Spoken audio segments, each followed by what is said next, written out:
My parents only got up to a sixth grade education, but they raised us with a high level of awareness on the importance of education.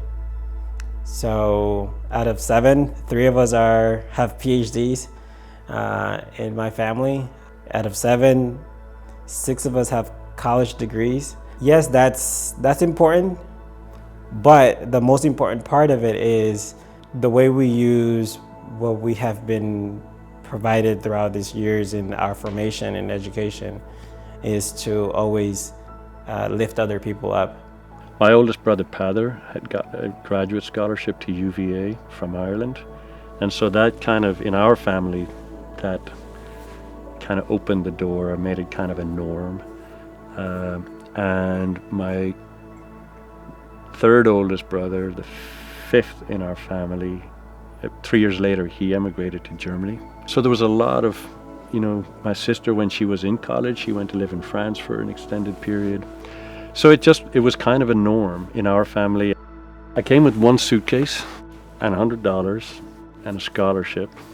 It's worth a lot more than $100 and really was a tremendous gift to have this scholarship. I got a graduate assistantship in Scranton to continue on and do graduate studies, a master's in software engineering. So my undergraduate degree was in computer science and then a master's in software engineering, and that spanned a total of 7 years.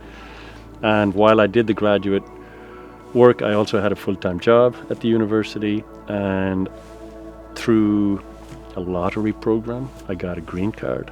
I was not able to go to school for 6 years because the Taliban was not allowing women or girls to go to school. When I went back to school, it was a little bit difficult, especially because 6 years is a big gap, but it was good.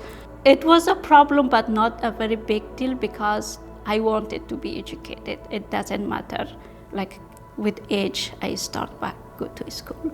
When I graduated from school, and then I thought like, okay, I want to be an artist. When I graduated from Turquoise Mountain in 2014, and then I continue my education to have my bachelor in Kabul University about fine arts. But when I came to United States, I decided to go back to school. I know it is so expensive to go to school, but I just keep trying. And then finally, after looking for many places, and then finally, and then luckily, I found a scholarship at Maryland Institute College of Arts.